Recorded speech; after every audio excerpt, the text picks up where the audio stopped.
প্রয়োজন থেকেই নতুন কিছু জন্ম হয়।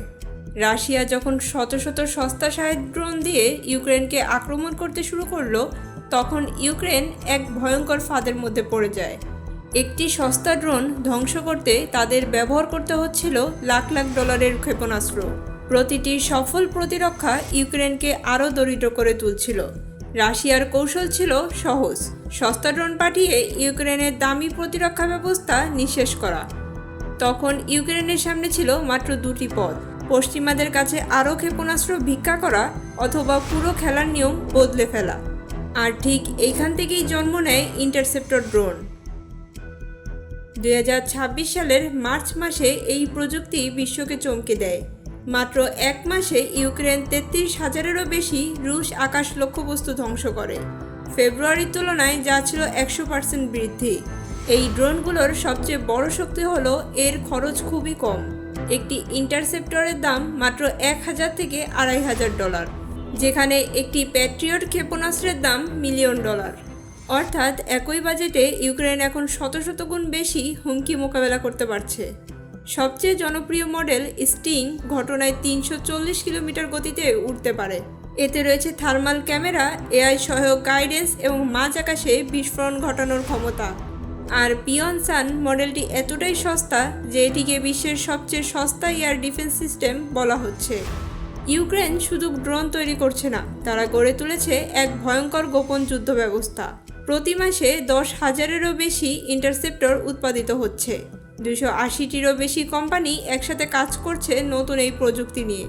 এই প্রযুক্তির সবচেয়ে অবিশ্বাস্য দিক হলো দূরবর্তী নিয়ন্ত্রণ ব্যবস্থা। 2026 সালের এপ্রিলে একজন ইউক্রেনীয় অপারেটর 2000 কিলোমিটার দূর থেকে বসে একটি শাহেদ ড্রোন ধ্বংস করেন। এটি শুধু প্রযুক্তিগত অগ্রগতি নয়, যুদ্ধের নিয়ম বদলে দেওয়ার এক বিপ্লব। রাশিয়া পাল্টা ব্যবস্থা নেওয়ার চেষ্টা করছে।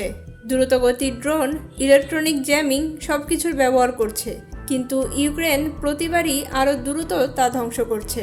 এবং এখানেই ইতিহাসের পুনরাবৃত্তি দেখা যায়। 1980-এর দশকে আফগানিস্তানে স্টিঙ্গার মিসাইল যেমন সোভিয়েত বিমান শক্তির মিথ ভেঙেছিল, আজ ইন্টারসেপ্টর ড্রোন ঠিক একইভাবে রাশিয়ার আকাশ শক্তিকে চ্যালেঞ্জ করছে। সবচেয়ে বড় পরিবর্তন এসেছে যুদ্ধের ব্যয়ের সমীকরণে। একসময় রাশিয়া সস্তা ড্রোন দিয়ে ইউক্রেনের দামি ক্ষেপণাস্ত্র শেষ করছিল। এখন ইউক্রেন আরও সস্তা ড্রোন দিয়ে রাশিয়া ড্রোন ধ্বংস করছে। সমীকরণ পুরোপুরি উল্টে গেছে। আজ পোল্যান্ড, নরওয়ে, এস্তোনিয়া এমনকি মধ্যপ্রাচ্যের দেশগুলো ইউক্রেনের এই প্রযুক্তিতে আগ্রহ দেখাচ্ছে। কারণ এটি শুধু একটি অস্ত্র নয়, এটি ভবিষ্যতের যুদ্ধ ব্যবস্থা। বিশেষজ্ঞরা বলছেন ভবিষ্যতের যুদ্ধে ট্যাঙ্ক বা যুদ্ধবিমান নয়, বরং কৃত্রিম বুদ্ধিমত্তা চালিত স্বয়ংক্রিয় ড্রোনই সবচেয়ে বড় ভূমিকা পালন করবে।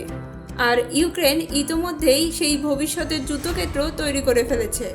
এই প্রযুক্তি শুধু ইউক্রেনকে রক্ষা করছে না, বরং পুরো বিশ্বের সামরিক কৌশল বদলে দিচ্ছে।